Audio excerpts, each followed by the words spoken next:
Welcome back to Just Chattin', and this is our Thursday evening just for the fun of it video. So, as I said last time, I'm going to let you folks decide what we're going to talk about. You give me the topic, I'll research it, and we'll go from there. So, last time the request was from Mary H. that I do Meghan and Harry. And there were a couple more requests that I stick with the royal family for a while. So why not Meghan and Harry? And I initially thought, well, gee, these people are in front of the public eye so much. This is going to be really easy. The interesting thing is, it's hard to just pluck out the little bits that will fill a half-hour video. So we're going to give it a try all the same. When I come back, we'll get right into it.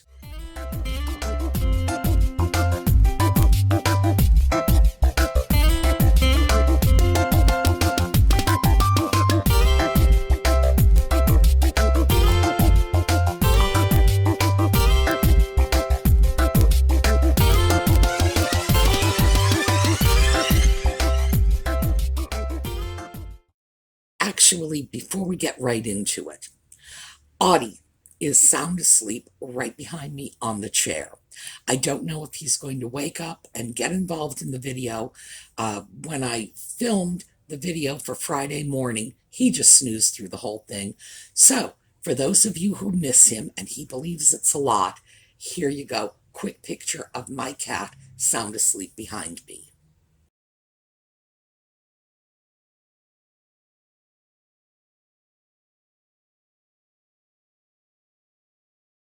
Okay, now that Audie's ego is stroked, let's get into Meghan and Harry. Let's start with who they were before they became a couple. So we're going to start with Meghan. She was born in California in 1981. Her father, Thomas Markle, was an award-winning lighting designer for a number of shows in California and had been in Chicago prior to that. And some of the shows included General Hospital and Married with Children. And as it happens, General Hospital and Married with Children are two of Meghan's earliest acting credits. So obviously when she was just a girl, Daddy helped her sort of jumpstart her acting career. Now, her mother, Doria Raglan, was a makeup artist on General Hospital at the time that she and Thomas Markle met. And she had a number of other careers. This is a woman who just periodically reinvents herself, and good for her. So when Meghan was younger, I believe that was the period when Doria was working as a yoga instructor in Meghan's childhood. The marriage didn't last long. Meghan was 6 or 7 years old when her parents divorced, and she has two half-siblings from her father's previous marriage. They were much older. And at Samantha was about 17 years older than Meghan, and Thomas Jr., who was about 15 years older than Meghan. So obviously they were not raised together. They were separate generations. Nevertheless, according to Samantha, they saw each other because Thomas was involved in the rearing of all three of his children. So from the point of view of the earlier children, Samantha and Thomas, they were a family of three siblings, although not necessarily from the point of view of Meghan, because she has, of course, repeatedly said that she has nothing to do with them. Two different perspectives, I'm guessing. If you asked me, I would say I would defer to the older children who would have been old enough to be aware of the time they spent with a younger sibling, whereas Meghan, at 5 or 6 might not even remember the time she spent with her older siblings. Hard to say, but certainly there was no effort that anybody will point to saying that Samantha and Tom Jr. disowned their baby sister. It seemed to be just the opposite. So that was her beginnings. Her father, because he was in Hollywood, they had a decent income. There's money in that industry, and he was making about $250,000 a year. So this isn't much of a Cinderella story. Meghan was hardly sitting in the ashes by the fireside. $250,000 a year meant they had a nice home. She had private schools. And when she got out of high school, she went to Northwestern, good college, and apparently her father paid all of her expenses there. And we know this because when Meghan said she worked her way through college, the family challenged that and actually produced the canceled checks. So, again, we have this difference of perception. Meghan saw herself as working her way through college. The family tells a different tale, and the evidence supports the rest of her family. She majored in international studies, international relations, I believe, and theater when she was in college, and had apparently some notion of working for the State Department. Her father's brother worked for the government, was able to arrange an internship for her, and he was able to open a few doors that she certainly took advantage of, just as her father had opened doors for her, getting her on General Hospital, getting her on Married with Children. And that didn't work out. She took one of the State Department examinations, did not pass, and went into acting. So this was very much the family business because her older sister Samantha was also acting. And when Meghan was very, very young, that's when Samantha's career began, and she got some decent roles, but later in life became disabled, and I do not believe she is dealing with the acting world any longer. And I would assume much of that has to do with her disability making that difficult.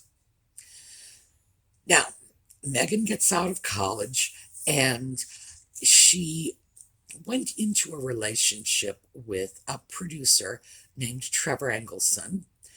And she went into the relationship in 2004. It was a very long relationship for Hollywood because they didn't marry until 2011. Marriage lasted a very brief period of time. They were divorced in 2013.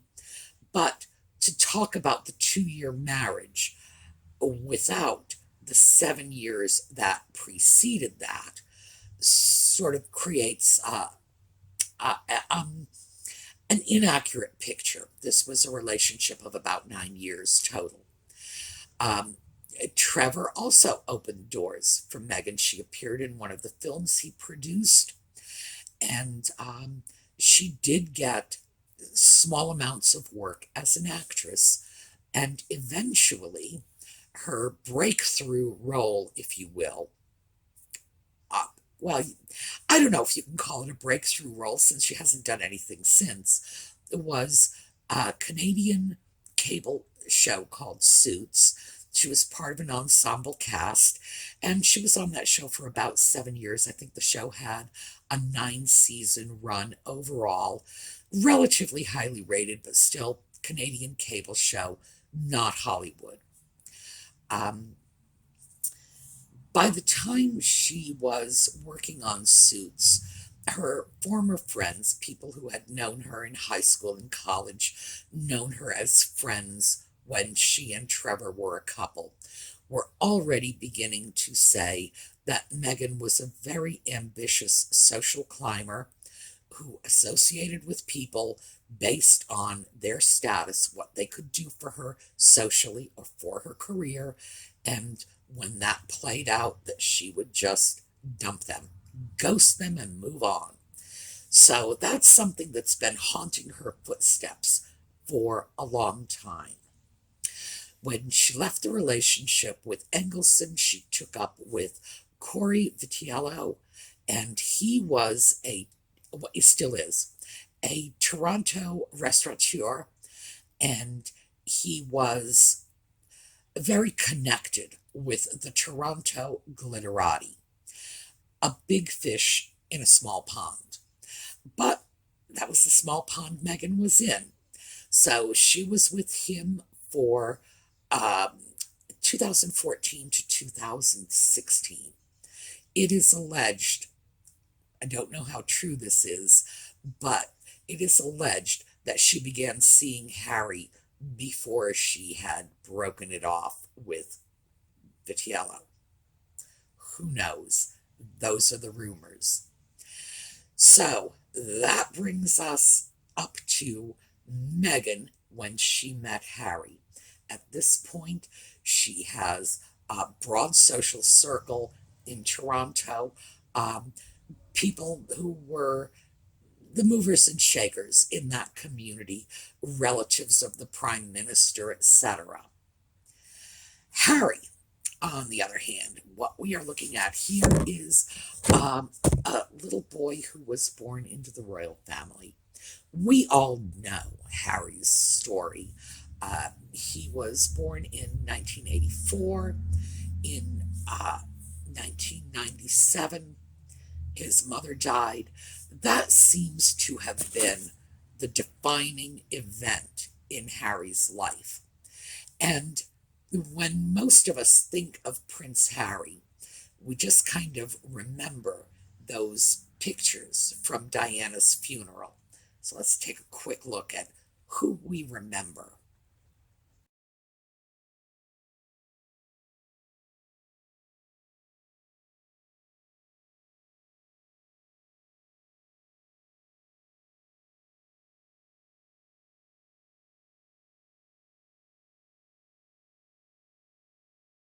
Yeah, this lost, confused little boy. Um, his mother had just died, and that child just looked forlorn. Very little information, real information, is available on Harry's life during this period. What we know is what we saw. We saw Diana as an involved and very affectionate mother. Then we have the gossip mongers who say she was involved and she was very affectionate with her children, but she never disciplined them and they ran wild. They did whatever they pleased, and they were basically a pair of little hellions. So, believe what you want to believe.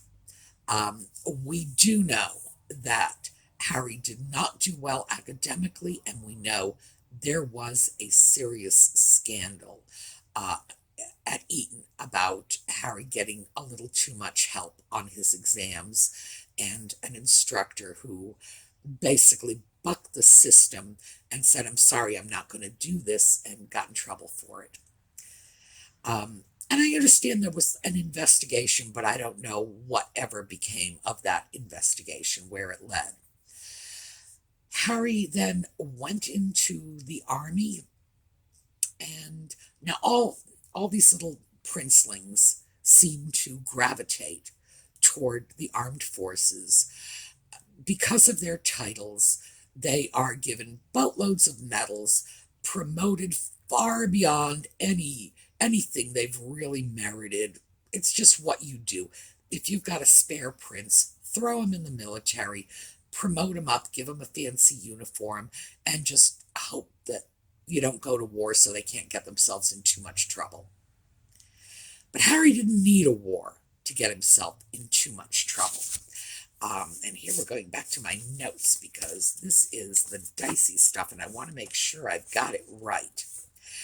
2005, Harry shows up at a costume party wearing a Nazi uniform. He was dressed as something off the Africa Corps. His official apology statement, which was obviously issued on his behalf, read, "I am very sorry if I caused any offense or embarrassment to anyone. It was a poor choice of costume and I apologize." Offense or embarrassment? Wow. Wow. That's not much of an apology.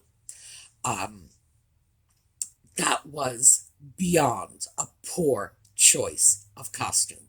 As we discussed last week, his grandfather fought in that war. His grandmother, who did not see action, she stayed in the UK, she served in that war in uniform. Holy guacamole. One has to wonder. But see, this was not the only misstep of Harry's. In 2006, when he was at Sandhurst College, he made a video and published it. So, here you go. Harry's the one who was responsible for this video getting out. He called Ahmed Raza Khan a Paki. And I have to say, I didn't even know that was a disparaging term until I stopped and thought about it and said, oh, that means Pakistani. Oh my goodness. He called another colleague a raghead. And a third, the quote was, he said more than that, F me, you look like a raghead. And let's see, what was the other one? This is the third one. Are you feeling a little gay or a bit on the queer side? So apparently he was mocking three people in this video. One, a Paki, one a raghead, and the other gay and queer in a derogatory, mocking sort of way. The thing that troubles me about that behavior is it was so casually racist and homophobic. It was just there. It was just, he opened his mouth and it spilled out. You would expect someone to at least have some sense of how offensive these remarks are. No, he just said it as if he were saying, hey, Bob, come on over here and look at my video. Once again, of course, he had to issue an apology. Now, Lady Colin Campbell wrote a book about Harry and Meghan. And in her book, and keep in mind, Lady Colin Campbell, this is a lot of her quotes are very poorly or sketchily attributed. So, you got to take a lot of this with a grain of salt because there's not a lot of hard sourcing to back it up. She alleged that he started making anti-Pakistani remarks from the time he was little more than a toddler, and she related in her book an incident in which he was playing rugby, I believe, with another team at school and just spit out a bunch of anti-Semitic invective at the opposing player who was Jewish. Whoa. I don't even know what to say. This is some pretty horrifying stuff, especially coming from a young man who is claiming the entire world is disparaging his wife because they're all racist. Okay, so now we've got this. This is our first weird fact. You want to talk about racism in the royal family? Well, guess who's been the public racist of the moment in the 21st century? Harry, you know, and no one else has even come close. I believe it has been suggested, and I believe this is true, that Harry is the only person who has ever been required to publicly apologize for his blatant racist remarks and actions. And certainly these are things that should be apologized for. Although I have to say that quote, where is it? If I caused any offense or embarrassment, it's a very weak apology, in my opinion. So this is who they are when they get together. So they get together in 2016. Harry, by his own admission, said that by the second date, he knew she was the one. And apparently people around him were saying, whoa, this is going too fast. All right, honey. This is going too fast. You need to slow this down. And Harry took that in a very negative way. That, yeah, he was in love with this woman on date 2. It really did move very, very quickly. Within a matter of a couple of months, they were taking joint vacations. So, yeah. Meghan, in the meanwhile, has already been established by her former friends as a social climber who just, dumps the old guy, picks up the new guy, moves on one step further up the social ladder. So, this is our background. This is who they are. They go off, they get married. Still, for the most part, at least we in the United States, are largely ignorant of all the backstory on this. Why would we know? Why would we care? As the marriage approached, as the wedding approached, it became clear that Meghan's family would be excluded from the wedding, that her mother would be coming, and essentially she disowned everyone else. So all of a sudden, the things the people were saying back in, 2013 or so, when she had separated from Trevor, now it was coming into full focus. We were starting to see a picture emerge of someone who jettisoned the people who were no longer helpful and even potentially embarrassing to her. Okay. So, marriage, baby. We got a baby. Baby is not a prince.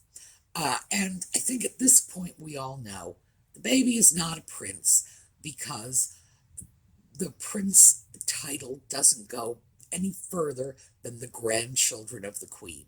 The queen could have made him a prince, I suppose.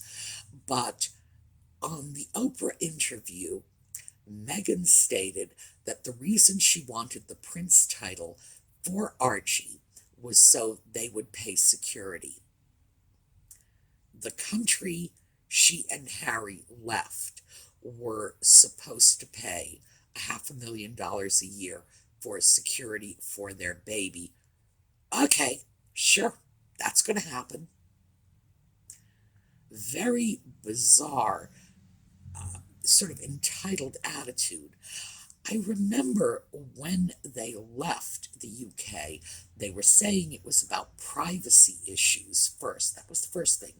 We want a private life. Then they were saying they wanted financial independence. Well, we've all seen the level of privacy they have in their lives now. They are courting the press. Apparently, press is okay if they want it. It's not okay if they don't. And certainly financial independence. So let's go to that one. Harry, on the Oprah interview, had said that his family, let me see, I was literally cut off financially by my family. The use of the word literally tells me he is definitely not the sharpest knife in the drawer, because, in fact, to literally cut you off, you do need the sharpest knife in the drawer. What can you say about that? Well, here's what I have to say about it. He inherited $18 million from his mother, Princess Diana. Most of that money was the result of her divorce settlement, therefore it came from Prince Charles. The Queen Mother had left him at least another $8 million. So, Harry being cut off by his family meant that he only has $26 million, and that's a minimal figure. It may well be much more than that. Only $26 million, which came from, oh, I'm sorry, that was his family, wasn't it? The Queen Mother and Diana's divorce settlement, which came from Prince Charles. You gotta wonder where these people get their nutty ideas from. But yes, that's what he said. His family cut him off financially with only his crappy little $26 million, which of course came from his family. All right. And then we had, well, let's talk about the elephant in the room while my mind is on the Oprah interview. Let's talk about the elephant in the room. This is the one no one will touch. Meghan said she was depressed and suicidal when she was pregnant with Archie, and the royal family wouldn't help her. Of course, Harry said he didn't tell them. So maybe they knew, maybe they didn't know. In any case, they wouldn't help her. So remember earlier I said her mother reinvented herself many times. Well, Doria Ragland's most recent career was as a social worker in a mental health clinic. She got her MSW, Master's of Social Work, from the University of Southern California in 2011, and she passed the state licensing exam in 2015 and went to work for a mental health clinic. Now, for those of you who do not know much about social work, when you have a master's in social work and you are state licensed, you are a mental health professional. You are absolutely qualified to deal with people suffering from depression, suicidal ideation, no question about it. Her mother was a mental health professional. Oh, and her sister Samantha also has a master's degree in mental health counseling. So here's my question. If Meghan really was depressed and suicidal, why would she go to the royal family?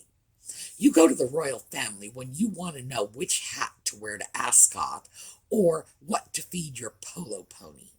If you are depressed and considering suicide, and you have a mother and a sister who are both qualified mental health counselors, pick up the phone. And you can say, oh, well, she wasn't talking to her sister. She was talking to her mother. And beyond that, of course, I have to wonder why Doria, a qualified mental health professional with a master's degree in social work and a state license, would have continued to have the close relationship she has with her daughter during this period and not realized her daughter was depressed and suicidal. Because, come on, most mothers, even without that level of academic qualification, would know if their child was depressed and suicidal. What can I say? So, this is where we are now. We have gone from two people who clearly had some issues, let's just put it that way, going into their relationship. And now their issues are spilling all over the front pages of the tabloids. They're on YouTube. They're everywhere you look. It's like, this is what the Duke and Duchess of Sussex are doing. I don't even know what to say. For me, this is comical, absolutely comical. I don't understand why people are buying into this worldview of Meghan saying the royal family are all racists and they don't like me because I'm black. Meanwhile, the real racist is the one that she married. How do you even reconcile that? How do you move forward from a position like that? Harry, of course, is cut off. His family's left him a mere £26 million, so he's a pauper. I look at this, and at the end of the day, I say to myself, it makes me understand why it is that 250 years ago, our forefathers brought forth a new nation free of royalty. These people are, my goodness, these people are so self-involved and self-delusional. It's just beyond anything that I can comprehend, to be honest with you. So here's my take on the whole thing. The elephant in the room, that is Meghan and her suicidal ideation and depression. The thing that no one will talk about, all everyone is saying is, well, it's really unfortunate if she was that depressed. I'm sorry, that does not track with me. Does not. If she were genuinely depressed and suicidal, and her mother is that, it's like the plumber's daughter saying, my sink's flooded and I don't know who to call. She had mental health care in her speed dial. Do I believe it? No, not on your life. This is clearly a person who, I don't know what to say, is so detached from reality that she believes she can just say anything she wants to and anybody will believe it. Well, I for one am willing to go on record and say, no, I do not believe she had anywhere near the mental health issues she was complaining about because she had help at her fingertips. Literally. And I know what that word means. Literally. She could have picked up the phone and punched in her mom, and she could have gotten all of the mental health counseling she needed. Period. Why would she even have to go to the royal family for it? Like I say, go to them to figure out what to feed the polo pony. But if you're depressed, call your mom. She is the mental health professional. As for Harry, I'm really sorry he feels so hard done by. Apparently, he has always felt slighted and hard done by. But his problems are problems he's bringing on himself. And quite frankly, somebody should have taken that boy out behind the woodshed the day he showed up at that party in the Nazi uniform. Probably would have done him a world of good. So, after all of this, I have to say, my final take on this is they are overprivileged, irresponsible adults acting like children. Now, beyond that, I don't know them. I don't wish them ill. I wish them, well, I would wish them well, but I think they themselves will stand in the way of that. But certainly, I have to say, for people who wanted a private life, they are sure going out of their way to generate as much publicity for themselves as they possibly can.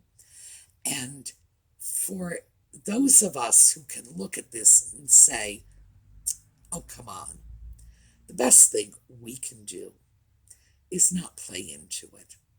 Not visit the YouTube channels that are featuring the latest video on Harry and Meghan, not go over to their social media, which, by the way, even though they said they were not doing social media anymore, they still have websites up, and you can go to them. I don't suggest you do, but you can. So obviously, they're still doing social media. Personally, I just think this is the point where you walk away and say, let them do whatever they want to do, but it's not worth my time to get involved in it, even as a casual observer. I might tune in from time to time because it's like watching a train wreck in slow motion.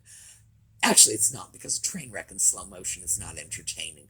These two can be entertaining sometimes, especially when their fabrications are so transparent that anybody can sift through to the facts. But my suggestion is Harry and Meghan are doing whatever it is they're doing. They're welcome to do it. You know, to the British people, I would say, please take your princeling back home.